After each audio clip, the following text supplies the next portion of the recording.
This is Corey Willis with PPEI, and you're listening to the Diesel Podcast. I'm Adam Blattenberg from Diesel World. Hi, this is Dan, owner of Dan's Diesel Performance. I'm Christian Roth of BD Diesel. I'm Braden Fleece, and you're listening to the Diesel Podcast. What is going on, Diesel Nation? Today's episode is going to be really fun. I always have a great time when I can chat with a fellow podcaster. And today we've got Solomon on. He hosts the F100 Talk podcast, and he's also the founder of an Instagram page called @TheFordEra. And if you're into classic trucks, you've probably seen his page on Instagram. There's so many restorations and builds, SEMA trucks. Everything you can imagine is on there. And I think as truck enthusiasts, we're fans of the old ones, new ones, everything in between. And so we wanted to ask him about that, what drew him to the Ford platform, and then also his personal truck, which has a Cummins swap in it with a 47 RE, and why he decided to go with the 12-valve Cummins, what his goals are for it, for power, and how he uses the truck. So this episode is going to be a little bit different, and that it's just going to be him and I chatting about the diesel industry, Ford F100s, how the two merge with these swaps, and offering him some advice and pointing him in a direction on things that he can do with his truck to get a little bit more power and torque, and some really cool swaps that he also has in the works. So that's a little teaser towards the end of the podcast. So we're really appreciative of his time and know you guys are going to love this episode. All right, let's get to the podcast with Solomon and chatting about F100s and diesel swaps. Solomon, welcome to the Diesel Podcast. This is going to be really fun. It's always awesome to chat with, one, a fellow podcaster, and then two, someone who has an Instagram page that I've been following for years and loving the trucks and loving the content. So welcome to the show, and look forward to chatting with you today. Well, I really appreciate you having me on. And, I've been a longtime listener of your podcast, and you were one of my inspirations for starting my own podcast. And I appreciate you, following the page. It all came from like humble beginnings. I really had no idea what it was going to be, and, it just kind of snowballed into a good thing, and you just keep a good thing going, I guess. It was really interesting to me. I don't remember exactly when I started following. I know it was 3-4 years ago, somewhere in there. And I've always really liked newer trucks, and by newer I mean from like 2000 on.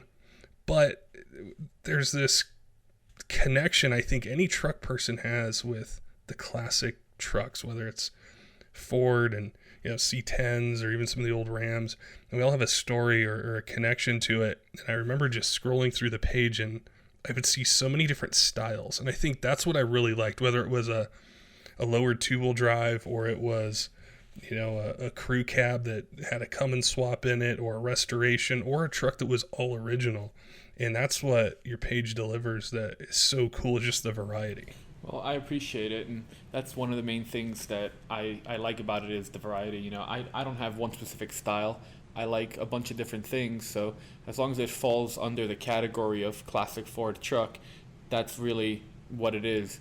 So for those listening, what we're talking about is my main Instagram page is @TheFordEra, and I post up like 1948 to 1997 Ford F-Series trucks pretty much all day, every day, and that's pretty much it. So it started out kind of simple.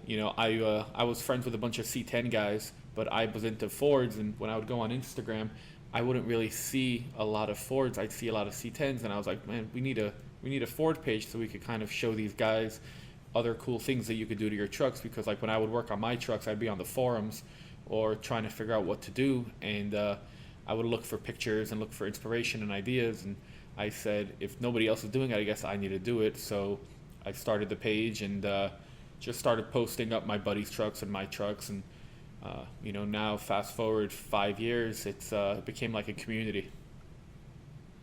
That's what I noticed in the comment section too. Is it's almost like the forums how they used to be a really long time ago, where we're all joined together by the passion for a particular year range or even a brand, and brand loyalty is so huge in the truck world.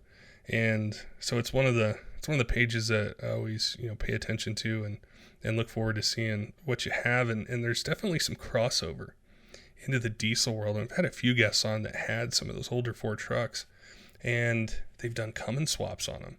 And I wanted to have that lead into your personal truck, have you explain a bit about, what year it is, what you've done to it, and just your process of owning, a nice Ford truck, an older truck, and then getting into the diesel side of it. Absolutely. So for me, originally I was a gas guy, and I still am. I mean, I've got 11 trucks, only 2 of them are diesel powered. But I always wanted something that's reliable and can kind of do a lot of things. I don't want a very specific type of truck. I want a truck that, it can go to a car show or a truck show. It can pick up, lumber. I can pull something. I can tow something. I don't have to worry about anything. And that always to me was very appealing. Something that is useful, not just cool. So I had a daughter back in February, and I decided that I have a bunch of single cabs, but I need a crew cab. So I started looking around, and I came across an ad in Boise, Idaho, on Facebook Marketplace for a truck, and I clicked on it and checked it out, and it was the 1970 Ford F-250, and the guy didn't really have a lot of photos or a good description, but from what he did have, it caught my eye, so I sent him a message, and he started giving me a bunch more details. And it ended up being Gold Dust, which is my truck now. So after me and him go back and forth, and I actually, I kind of knew about the truck because I've posted it on my page before. So I found out who the builder was. I contacted the shop that built it, asked them their opinion on the truck, and actually had the guy that owned it bring it back to the shop to kind of go through it, because I did a 3,000-mile road trip home once I bought the truck. But what it is, the truck is a 1970 Ford F-250 crew cab. It's originally a 2-wheel drive truck, and Jimmy over at Old Iron Gas and Diesel did a full chassis swap. So what they did was they shortened up the 96 Dodge chassis 5 1/4 inches, brought it in, and set the Ford body on top of it, made everything work and fit like it should. And it's a great swap, and the truck is awesome. I mean, I literally flew in from Miami to Boise, got to the airport, and he picked me up in the truck, and I drove it straight back home, 3,000 miles, and haven't had any issues. I mean, it leaks oil, but all my diesel friends tell me if you have a Cummins and it doesn't leak oil, then you don't really have a Cummins. That's true, and some of the older power strokes do it too. Yeah, it's fun. My buddies know when I come over to their house because they have a little bit of oil in the driveway. Now with the diesel swap itself, when you went into it, you mentioned, wanting the utility and the versatility of it. What are some of your goals in the future, or even in the present, with some upgrades or some things that you want to improve with either the power or the torque or the economy, or really any part of the driving experience? So I'm a little bit torn, and the main reason why is the truck works. It works well, and I'm always scared that if I start tinkering with it, if it's not going to work as well. And that's why I was excited that I was going to be on here, because I actually do have some questions for you. So, like right now, the truck is it's a 12-valve P-pump, and it's got a 47 RE trans, and it's bone stock. It doesn't feel like a slouch, but it doesn't feel fast by any means. And I don't think an old diesel truck, and it's supposed to be fast. And I mean, this isn't old, but it's still 26 years or whatever, or 25, whatever it is. So yeah, some of the things I was thinking is what are the downfalls of this setup, like the motor and trans? Do you know some of the downfalls on it? I think in general, and even specifically with it, is there tends to be a tipping point between the power and the torque that we want, and when either the reliability or the maintenance costs are going to they're just going to be part of it every year. It was actually really interesting is on our last episode, we were chatting with Frank from Revmax Converters about billet shafts, and we talked a lot about the 47 and the 48 RE, and we were talking about customers that call in and say, hey, do I need to do this billet shaft, or what should I do with the transmission? And typically that's the first thing that pops up is they don't handle much more power than stock, and you're going to want to do a triple disc converter and an upgraded valve body, or if you're doing a whole transmission, it's going to have upgraded clutches and bands. But just that billet input shaft, and once we start to get into, I would say like 600, maybe 650 horsepower is kind of, for me personally, would be the max of what I'd want. I think 5 to 550 for something that's reliable, something that's not going to beat up the transmission, something that is still going to have that economy that you want, is really the sweet spot for, I would say, really any diesel truck, whether it's a P-pump 12 valve or, a brand new one. And I think, there's always outliers. There's always people who have a 700 or 800 horsepower truck with tons of miles on it, and somebody that has 350 horsepower and has nothing but problems. But I think, right in that 450, 550, maybe top 600, it'd probably be where you'd be the most happy with the performance and the reliability. And I feel like that would be a real doable number. Now the truck's got about 180-ish stock. I don't know if it still has that, but that's what it's supposed to have. And 1.5, 2 times, that's a lot of power to add into there. You're doubling that. So would you say transmission is something I have to upgrade first? Do you kind of you do the motor stuff and fix what breaks? Usually, to get the power up, it's going to be so easy for you with a modified fuel plate, delivery valves, and you're going to be able to get pretty close to that 450 range. And right there is when the stock transmission can start to have some issues. So they almost go hand in hand. If you're just going to do a little bit more power, maybe do the modified fuel plate and just some small fueling upgrades, you could probably get away with the stock transmission for a little bit. But eventually it's going to come down to having to do the converter, the valve body, refreshing the transmission, and doing a billet input shaft. And it's so easy too when you're doing the transmission. You got it out, there's a stock flex plate, you're probably going to put a billet flex plate on it. But at that point, you've got something that's a bit overbuilt for that 450 to 550 range, but then you don't have to worry about it. So I think it's going to come up pretty quick depending on how much power you want to add. And if you just want to do it all at once, or, just do a little bit here and there and, go to 300, then 400, and then 450. It just kind of depends how you're going to build it. Yeah, and I don't mind doing it slow, mostly because, the whole journey with this truck I've been documenting on my Instagram and as well as my YouTube. So, forward error on both of them. So I think it's fun, one, for content. I could drag out the content, but also I can learn the truck. Right now, I've had it for about 4.5 months, and I put 20,000 miles on it, and I've learned all these different things about the truck, and I keep fixing little things, and I think it would be cool because if you do everything at once, then you kind of it just goes to from one extreme to the next, and if I do it gradually, then I can really enjoy it, and I like this, or I want a little bit more top end, or I want bottom end, or I don't really know exactly, but just something that I feel like it would be a little bit better, especially for how I'm trying to do something on this truck. But you have me curious. So what can I do without adding parts, but it gets more power? You're saying about the fuel plate. I honestly, I've heard the terms, but I don't know too much. Can you kind of explain it to me? Yeah, there's a bunch of different products that are out there, from adjustable fuel plates, or one size to a certain size, or even some companies have some adjustable ones where you can adjust it in cab, which is really cool. And we had on one of our recent podcasts where you can just deliver more fuel into the engine to be able to pick up a little bit more power.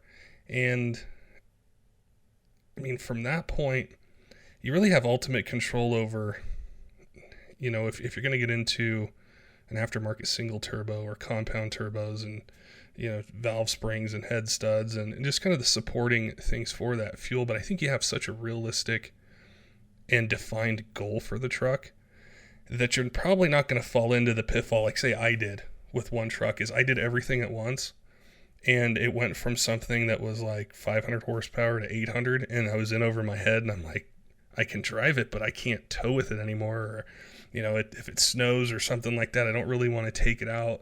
And I made that mistake, and it was a lot of money, and then having to try to get it back to where I wanted was just not the way to do it. But it was the first time I ever got really involved in modifying something. So I think just to pick up 50 horse, 60, 80, maybe 100, it's not going to cost a lot. And it's just once you hit that kind of mid 400 horse range, 500 horse range, that's when it comes to the transmission, and that's going to be probably the most expensive part of what you do. And there's ways to save a little bit of money, whether you rebuild it yourself, or someone, or friends with somebody who works at a transmission shop. They can save you some money, on labor and things like that, or pulling it yourself and taking it there. But that's typically where the bulk of the expenses in modifying a 12 valve, or really any 94 to 07 truck, is going to come from, is with the transmission. Okay. So what would you say are like the first 3 to 5 things? So you said the fuel plate. What else are like easy kind of free power? That's probably going to be the freest. Do you know does the engine have the killer dowel pin kit in it? It does. Yeah. Okay, so perfect. So you got that addressed already. Once you start getting into the power or increasing power, definitely going to want to do a valve spring upgrade just to prevent, valve float. Head studs aren't a bad thing to do while you're in there. So they're not necessarily, adding power at all, but it's just protecting the top end of the engine and avoiding a head gasket issue or some more labor. Past that, you're going to get into delivery valves, modified injectors if you want to set, and then the last thing is going to be air. So matching the turbo to the fueling, and that's going to be another big decision you have is, do you want to get this 450 to 550 horsepower off a single, or do you want to get it off a compound set? And that's usually another really big decision that truck owners have is, what direction do I want to go with that? And they each have benefits and they each have, drawbacks in a way. Can you tell me a little bit of the benefits? I know compound isn't the same as twin because you have a small one feeding a big one. But what are some of what are the reasons why a lot of the guys kind of go that way versus a bigger single or something? I'd say one would be the use. So say if somebody's trying to make a certain power number, say it's 700, 800, 900 horse, 1,000, they can do it with a single or they can do it with a compound set. However, once we get into drivability, and especially, with the 12 valve with the mechanical injection, so it doesn't have the benefit of the common rail injection and the tuning that's available to be able to compensate for different things to make it more streetable is, do you want to make this power on a larger single, give up a little bit of low end response, have a little bit of lag, but hit that power number? Or do you want to have a compound set where you can use the entire RPM range and you can have EGT control across the whole RPM range? The challenge I'd say with compounds is really the expense. So you're buying 2 turbos, manifold, piping kit, downpipe. It's going to have an air intake. It's going to cost a lot more than, throwing a modified single, onto the truck. But I think for what you want to do, you can hit that 450 mark in, a stock Charger. It might start to get a little hot once you go past that. But just a smaller type single would definitely give you that response that you want, and then also be able to control EGTs and just be reliable.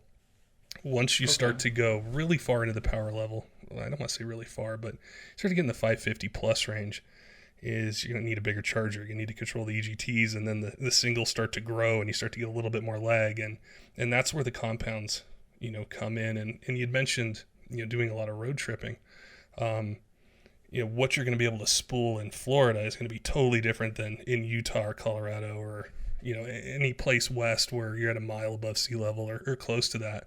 And so compound chargers definitely tend to be a really popular setup at higher elevations where you can control the EGTs better and use both chargers to your benefit in either a towing application or just daily driving or cruising on the highway. Okay. Well, that definitely helps out. I mean, I honestly didn't really know the main benefits. I knew what it does, that way you have the entire range of RPM, but I wasn't really sure. And that's good to hear that I don't have to go with a compound, or it's not something that I should keep on my radar unless I'm really trying to kind of go for gold. It seems like for at least my intentions, because I kind of just want the truck to stay as like a daily driver, have a good amount of power. I don't plan on racing it or anything like that. I just want to know that it's there. Like right now, the only thing that drives me a little bit nuts about it is I've got a few buddies that have diesels, and one of them, he has like a 2017 Ram 2500, and all he has on it is like a tuner and an exhaust. And I could, when we're trying on the highway, I can't keep up with him. and it's just because I could get close first and second and third gear, but as soon as I get into fourth and he gets into fourth, fifth, and sixth, you can't even hold up. So I was like, I might need something just so I could keep up. Also, my truck, I top out at like 84 miles an hour. I don't know if that's like a regular thing or not, but it is for me. Yeah, there's so many different parts. You're really gonna have a lot of fun with it, and with a like a 3,000 RPM governor spring kit, or there's even higher ones. You can fuel the truck to at a higher RPM. There's a lot of companies that have turbo kits where say you're not sure if you want to do a compound kit yet, but you want a modified single. Well, they have a kit where you can put an upgraded single charger on, and then a couple years from now you're like, hey, I want to do compounds. Well, they have a kit that adds a second turbo and all the piping, and that's what's so cool about the diesel industry is how the aftermarket accommodates so many different things. So you just don't have to decide right now, hey, I'm going to go spend $3,000 or $5,000 on a compound turbo setup and a modified P pump and just go all in. You can kind of do it in the the stages, and if you get bored with the power, want a little bit more at some point, then there's those upgrades. And the thing that really struck me when you're talking about the 2017 is that's what got me into diesel trucks. Is I was into gas vehicles first, and that's what I was always around. I didn't grow up around diesel trucks, and I remember there being a point where you could get a programmer for Hemi or a 6-liter Vortec or whatever it was, a 5.4 Triton, and there wasn't a whole lot past that unless you were going to go with a supercharger or turbo kit. And I had a friend with a 6-liter Power Stroke, and it's like he put this SCT tuner on, and I was like, that just added a ton of power. And then he did these other things, and it's just, you can take that 94 engine and it can be as powerful or more powerful than a 2020, so I think that's what's so cool. And I think really what drew me into diesels is the gear doesn't matter. There's so much that you can do. It's just really, what do you like? What kind of chassis is it in? And what are your goals for it? And you can make it do it. Okay. And last thing I was curious is, do you know if it affects the mileage once you start kind of bumping it up, or as long as you're not on the throttle, it stays pretty good? I've asked that question to a lot of different guests that we've had, whether it's somebody from an injector company or turbo company, or even the transmission builders, and they all say the same thing: it depends on your right foot. And I mean, to a certain extent that's true, but the parts are so dialed in with like the refinement on the injectors and injection pump upgrades that if it's done within reason, a lot of owners will report a little bit better fuel mileage out of it. So they're getting more power, a little bit better fuel economy. It's not, the power range you're looking at, it's not in that area where, you're going to go to 10 miles per gallon in the city and 14 on the highway. Those, higher horsepower builds, yeah, they're not building them necessarily for any sort of economy. It's either for a dyno number or quarter mile time or something like that. But again, I go back to that sweet spot of what a daily driver is, in that 450 to 550, maybe 600 horse range. You can keep that economy there and that reliability regardless of what engine it is. There are some variances, whether it's a 7.3 Power Stroke or a Duramax, but as far as the Cummins platform, it really is a sweet spot for them. Nice. That's good to know. So, because right now I'm loving the mileage. Like, I don't even believe how good it is, and it makes it so nice because you're driving something old, but it's like you're actually getting really good mileage. I mean, even for today's standards, on a full size, 3/4 ton truck, getting 18 to 20 miles per gallon, towing something or just hauling, that's pretty awesome to me. That's what I've said it a lot on the podcast is my dream truck. It's not a brand new one. I love them. They're really nice. They have every possible creature comfort that you would want in a vehicle, but it's really that 12 valve P pumped engine. I don't know particularly why. I don't know if it's nostalgia. I don't know if it's simplicity. I don't know what it is, but I just love the idea of being able to have something like you have where it's a stock engine and it's wide open for whatever you want to do to it, whatever I may want to do to one. If I pick one up, is I'd be probably completely content at a 450, 500 horsepower daily driving truck that I know that engine can go a million miles, maybe even more, as long as I take care of it. And that's what I want. And, I'm a bit envious that, you have that engine transmission combo and definitely one of my favorite classic body styles. But, that's what I think brings us all together, why we're chatting, with the page that you have, the passion that you have for your year-range truck, and I'm into diesels, and they just kind of merged. And that's what makes an episode like this so cool, is to chat with somebody who, is passionate about trucks and excited about it, and just trying to learn all you can and just make your ultimate daily driver. Yeah, man. And especially now, like, I find it awesome that my page, you go on there and it's trucks, it's just trucks. And, with our social stuff going how it is, I have people that message me, hey, can you tell us what your stand is on this? Or, hey, can you post this up and whatever? And I'm like, if it's not about trucks, I don't care. And that's why I like to talk to truck guys, is because it doesn't matter, you're political or you're religious. It's, you like trucks? Cool. All right, we could hang out. Yep. So, yeah. That's what's really cool about going to events. And, I'm a Cummins guy at heart. That's my favorite, but, I appreciate the other platforms. But when you go to an event, it's like, we're all diesel truck guys. Whether you got a Power Stroke or Duramax, new or old, whether it's a sled pulling truck, drag racer, or it's just bone stock with nice wheels and tires, that's what joins us together. And I think when we get into engine swaps, it just makes it even cooler, whether it's like your truck or people putting, a 4BT or a 2.8 Cummins in a Jeep, or, there's some people doing really cool things with Duramax swaps and Camaros and just all this crazy stuff that's so awesome. It's just to see diesel take off, because it is much smaller, than the gas world, and isn't as popular, and we all want to see it more popular. We love the torque, we love the robustness of the engines, we love the upside that they can have. So I think it's all cool. It's funny because from my side, looking in, grass is greener. I think the diesel side is so much bigger than the gas side. It seems like there's like 100 companies compared to like 5 companies for anything to do with gas. See, and then it's really interesting you mentioned that, because from my perspective, there are a ton of diesel companies. But I'm like, man, there are so many Ford trucks out there, and there's so many different engines and so many different parts for them, and people have been modifying them for 50, 60 years, and it just seems so much more advanced and along in the aftermarket and the enthusiast side.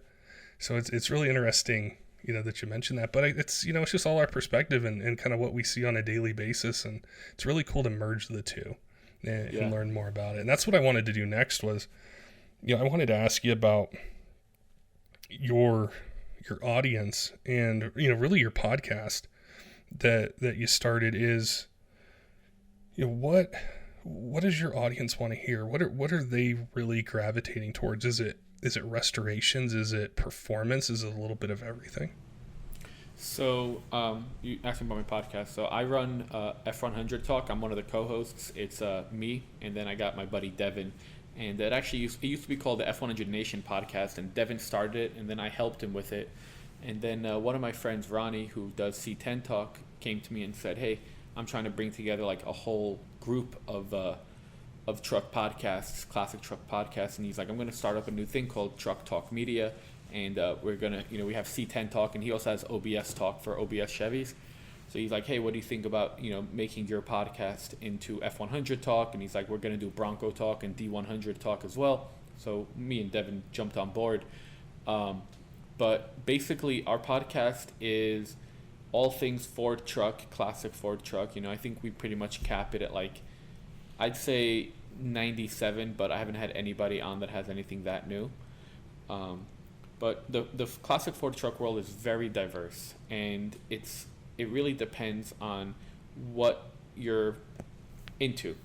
So like on the podcast, we've had guys that are, build their own stuff in their garage, mild restorations to full-on SEMA show trucks, and then you got the guys that have an inline 6, 300 motor, and then we got the twin turbo Coyote guys that want to race it and go fast around the autocross track, and it really depends. And what I think is so cool is that one platform can really do all those things. I mean, it can't be the same exact truck. You're not gonna have a truck that's really good at, you know, being a show truck, and then it's an autocrosser, and then it's a drag racer. But the platform of truck, you know, a old single cab, 2-wheel drive, old Ford truck, and you can do so much with it. So we really have like a whole bunch of different stuff on. Like yesterday, we released a product pod, which just kind of highlights 2 companies. They're not even sponsors of ours. I just find their products cool, so we put them on. Last week, Devin interviewed a guy named Jay Witta. He had a 76 F100 that he did a Coyote swap on, and he was just kind of talking about the truck and all the different trials and tribulations that he went through with it. And the week before that, it was me. I actually did a raffle with Ford Air. I gave away a 1961 Ford F100 that I had because I was raising money for a nonprofit organization. And it was me talking with the guy that won the truck. And then prior to that, we had Casey Matthews, formerly from Gas Monkey Garage, and he kind of gave us his entire life story. He told us how he got involved with Gas Monkey. You know, him and Aaron Kaufman went to high school together. And, you know, he was like, I was a Pepsi Cola driver, and then Aaron called me, and I quit my job and went to work there. And, he, you know, he used to moonlight to do potty work and stuff, but it was just cool. And then he kind of talks about his shop and all these different things. So it's very diverse, the podcast. It's the main thing that brings it all together, and the glue that holds it together is the Ford trucks, the classic Ford trucks. So if you're into classic Ford trucks, check us out. It's F100 Talk. There's a lot of, I think because diesel it's not extremely new, but it's newer, is a lot of us have our roots, or our parents, our dads had an F100 or a C10 or something like that, and it's just nostalgic for us. And I can't say I've ever met a diesel guy who was like, oh, I don't like the old classic trucks, or I don't like C10s, or I don't like F100s. It's something that, even if it's not diesel, it still pulls us in. I think it's really cool how you're able to accommodate such a diverse fan base. You know, whether it's a lowered 2-wheel drive or a SEMA build, or maybe an all original truck with low mileage that, you know, somebody wants to talk about, or they want to, you know, have some pictures posted up. So I think that's really cool to you know, tie into the audience and the fan base. And I know diesel guys check that stuff out. I know that you know, we all have some story of, you know, our grandfathers or our dads or something like that had one, and we love the old trucks. Yeah. And I mean, you were telling me that your dad had an old Ford truck, and that's what you remember was, you know. So I mean, I think everybody has that. And on my road trips, I get a lot. Like when I stop at the gas station, you know, every single time I stop, no matter what, somebody walks over to me and is like, "Hey, man, you know, my dad used to have an old truck like that," or my cousin, my neighbor, my brother, my sister, and we just start talking, and you know, it brings back a certain nostalgia, and that's what I love about it. You know, I'm a pretty young guy, and I like that type of truck. Not maybe that particular truck, but the old trucks, because it just has flavor. It has a little bit more than a new truck. And I had back in 2016, I bought a brand new F250, and it had the 6.7 and everything, and it was cool, but it didn't have a soul. And when I drive one of these old trucks, it has soul to it. You know, it makes you feel good. When I literally just said it on my last trip, I posted something on my personal Instagram. When I was walking back to the truck, I'm like, every time I look at my truck and I come back to it, I'm like, damn, I can't believe that's mine. Like, it's so cool. Do you find that, like, the old timers, that they want to help the younger generation with, you know, either showing them how to do body work or restorations, or sharing knowledge, or, you know, things that they've learned over the years, where they want to help the new generation that are, you know, finding interest in trucks they probably drove in high school, and just kind of keep that passion and that excitement going? Absolutely. I think it's a big part of it, because so many people these days, young guys, girls, whatever, don't want to get physical work. They're like, we're going to do computer work, we're going to graphic arts, or whatever it is, and they don't get their hands dirty. And kind of the trade type, vocational type of jobs are really going by the wayside. And I do see a lot of the older guys that are into it, they want to get the younger generation to be involved, because if not, it's going to die off and no one's going to do it. Like right now, there's so many jobs in this type of industry. Like when you want to work with your hands, you make money, you make good money, and it's honest and you work hard. And the old guys want to teach you how to do that because they want to see it live on. They don't want to see their generation be the last generation of whatever it is. That's really exciting to hear, because I think in a way, a lot of the diesel industry or the diesel community, it looks towards the gas world as almost a roadmap in either building the community or in how to race. That's been a huge thing in diesel is the guys were going fast 5 years ago and they want to go faster, and who has the roadmap for that? Well, the guys who've been racing gas cars forever, and some of the technology and the techniques that they use transferring over, and whether it's gas or diesel, we don't want to see the automotive industry and the automotive aftermarket and the passion for it go away. And I know one of the things that really excites me, just doing podcasts or people who reach out, is whenever I hear from someone younger and they're like, hey, my grandfather just gave me this truck. It's 1990 first gen Dodge, and I went through and I did all the body work on it, repainted it, or I did this or I did that. I want to get them on. I want them to be on the podcast because it's so cool to hear how, the generation younger than me is excited about this truck or this platform. And there's so many tools at their disposal that, I'm not that old, but I didn't grow up with all the technology that's around now. And there's so many things with social media and getting the word out, getting exposure and reaching tons of people, that I think they can do so much for not just diesel, but also, gas as well, with some of these classic vehicles, older platforms, whatever it might be, just to build our audience, to build the people that are excited about it, to fill the stands. Yeah, man, I definitely agree. And I love it. And for me personally, I'm 27. When I go to a show, like this weekend I was in Tennessee, I went to a truck show. I'd say like 75% of the crowd was, 50 and older.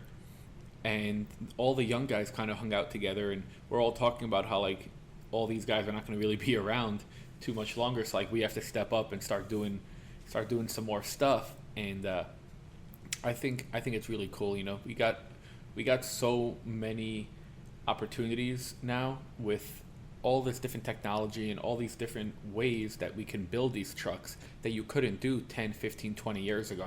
You can 3D print a part right now in your house that people could only dream of finding or making. And the internet, now you could source parts so much easier. Even original sheet metal, a lot of the Ford trucks, there's not a lot of new parts that you can find that are real quality yet. There's a lot of companies working on making some good parts, but there's not everything there. But 10, 15 years ago, if you were trying to find a fender or a hood and you didn't find it right now and in a newspaper, you might have to never find that piece. Now you just go on Facebook Marketplace, you go on Craigslist or eBay, and you can find all these different things.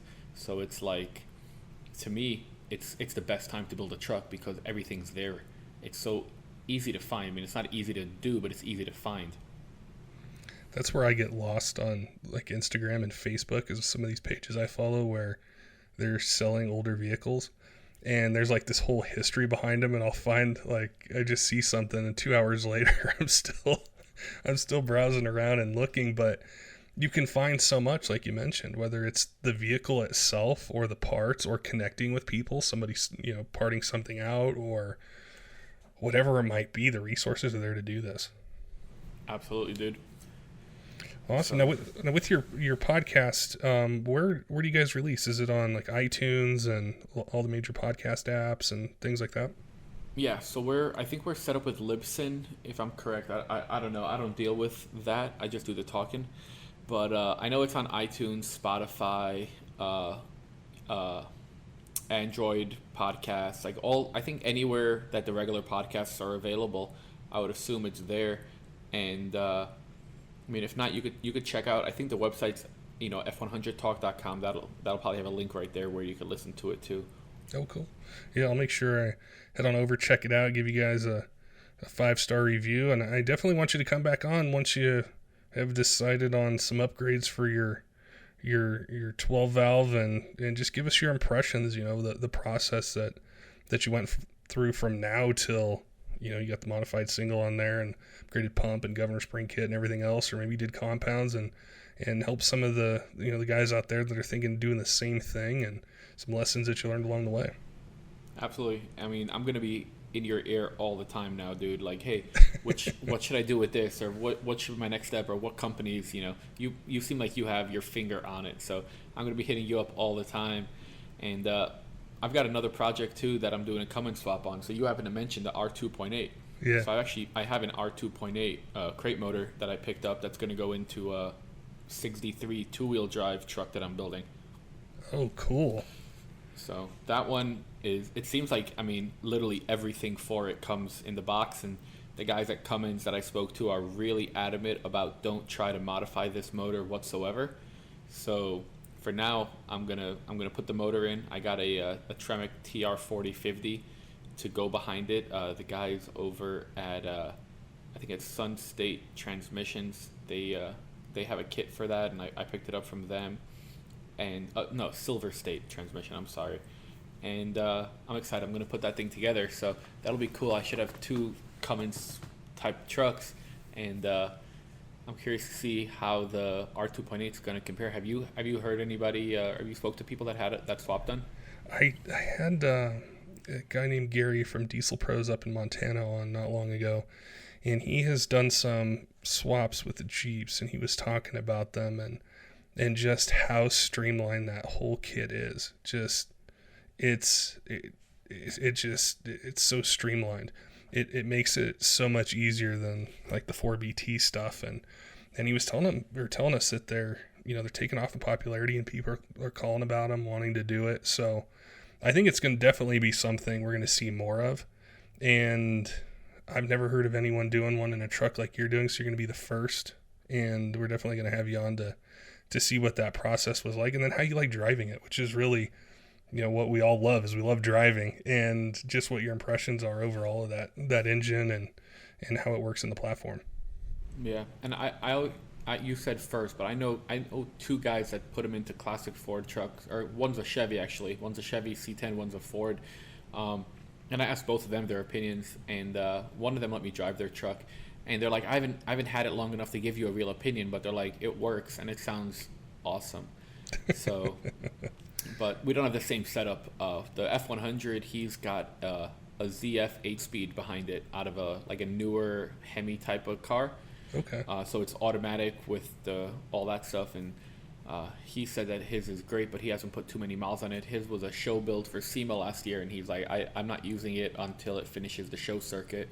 And then the other one is a 65 or 6 C10 that my buddy Kyle at Metalox did, and he put behind that a 6R80, I think. No, 6R80 is the Ford transmission. He put the Chevy 6-speed 6L80 or whatever it is behind it, and I drove that one and actually felt pretty good, because the power numbers that it says are pretty low, but I feel like it's not the same because of how much torque. So like in a gas motor, when you think about power, horsepower makes a difference because usually the torque's not really there. But with the R2.8, it seems like it's got 160 or 180 horsepower, but 350 torque, and the torque is what kind of gets you home. So I'm curious to kind of really see how it's going to feel. And then they, like you were saying, that it comes turnkey. Dude, they literally give you every single thing you need in the box except for like silly stuff. Like all you basically need is a fuel system and a transmission, and you can rock and roll. And that is so awesome. I know there's a lot of diesel fans out there that are hoping that, one, that this is successful, and two, that there's other options, that are out there, because nobody else does a turnkey, order your crate engine, get it in, install it, and go. It's always kind of piecing things together and finding this transmission and this engine, and maybe there's no turbo with it and you got to find the turbo, and just all the different things that go into it. So this is really cool that what Cummins is doing. And yeah, I definitely want to chat with you once you get that set up going, and see what you think, see what the drivability is like and what your overall impressions are. Definitely. I'm most excited about 30 plus miles per gallon. Yeah, that's what's so cool about diesel, is just the efficiency and the torque that you mentioned. That it's definitely a change that I noticed going from gas to diesel. It's just like the driving experience is just different, and I got hooked on it since then, and it became a lifestyle. So here I am. Yeah, man. Well, awesome, Solomon. I'm slowly getting there, dude. Oh yeah. Oh, it's not going to stop. It's going to keep going, and I'm definitely going to be looking forward to chatting with you in the future, and seeing how things are going, with your podcast and the page, but then also with these vehicles that you're working on, and just what you're hearing and seeing out there. So I appreciate your time today and chatting with us and telling us more about things you do and your passion for trucks, and welcome to the diesel world, because it's exciting, and you're gonna have a lot of fun here. Well, thanks for having me on, and thanks for inviting me, and really just kind of giving me a little bit of a insight into the diesel world. And I really appreciate that, because I've been listening to your pod and a couple other ones to try to learn some stuff, and I really appreciate what you guys do. So thank you so much for that, and I'm excited to see what's going to happen, and next time I'm on here, and anybody that's listening to this pod that hits me up from it, I'm going to be ecstatic. So if you are okay with it, I can give a couple short plugs. Oh, absolutely. Yeah. Cool. So if you guys want to check out my personal Instagram, it's Solomon Lunger, SOLOMONLUNGER. And then I've got @TheFordEra. And then if you guys want to go to my website, which is FordEra.com, it has a bunch of cool merch and stuff. And check out the podcast, F100 Talk. And if you're not into F100s, we got the other ones as well. And thank you guys all for listening and kind of hearing whatever it is that I was saying these last hour or so. Don't forget, diesel fans, if you're into classic trucks and especially Fords, make sure you go to @TheFordEra on Instagram and check out the F100 Talk podcast. They're on all the major podcast apps, and they have a lot of cool content, a lot of crossover into the diesel truck world, and also things outside of diesel. If you're just into trucks and just cool builds and people who are passionate about it, make sure you check them out. Give them a 5-star rating on iTunes. Till next time, keep the shiny side up.